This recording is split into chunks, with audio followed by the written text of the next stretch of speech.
Before we start with my discussion about Android, so let me thank the organizers of this seminar for inviting me. So thank you very much for the interest of my services, and also thank you very much for trusting me.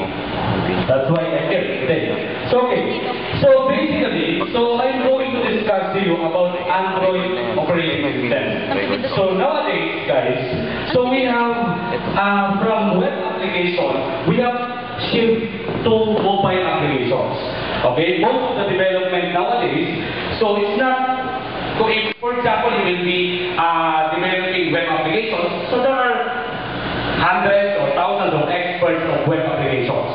Yeah? So, but in mobile applications, so there are few. Yeah? So among the developers. So of course, on the next generation, so especially you students, who will be the next part of the IT workforce. So most of the opportunities that you can get from the industry, from the IT industry, mostly on mobile development. That's why, so you need to learn about mobile application development, mobile programming, so that you will be prepared. So for the next generation computing.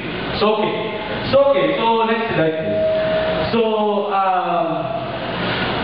before we proceed to the actual discussion of Android, so later on I will show you some applications.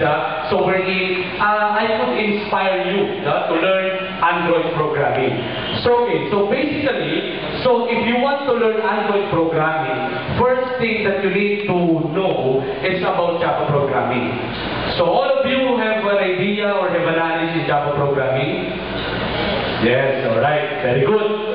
So and also in XML, Extensible Markup Language, but mostly on the Java. So since on the Java programming, you need to develop programs, wherein the writing language of Android is Java programming. So we will be discussing about the criteria for good application.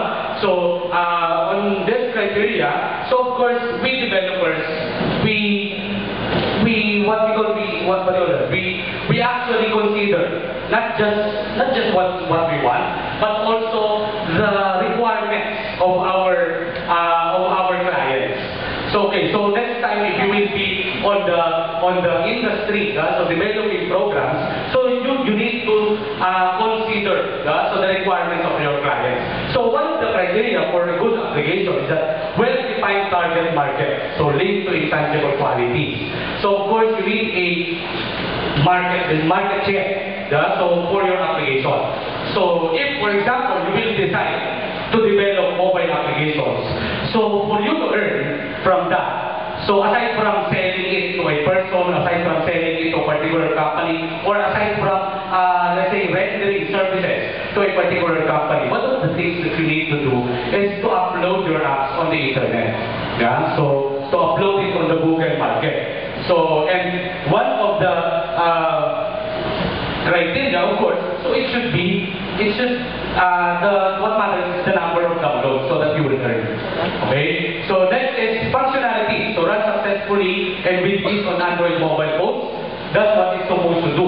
So of course, with the functionality, so of course all of the buttons, all of the let's say the functions, so that is included in your program must be functional, must be fully functional. So that your system or your program will be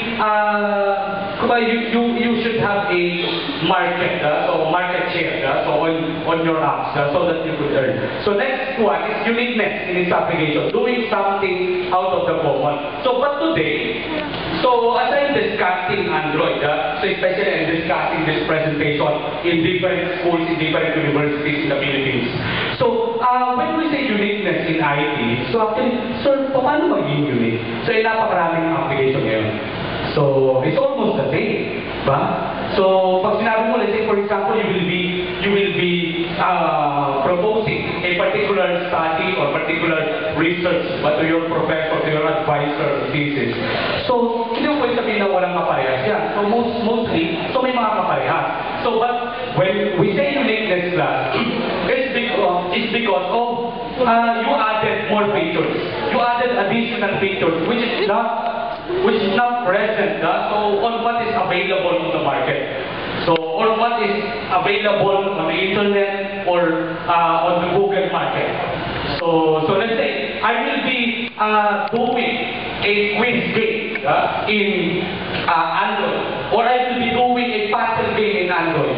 So you could download or you could see different or several versions or several developed programs of that puzzle game. So, but the thing is, so I'm doing a new features, or I am including new features of this.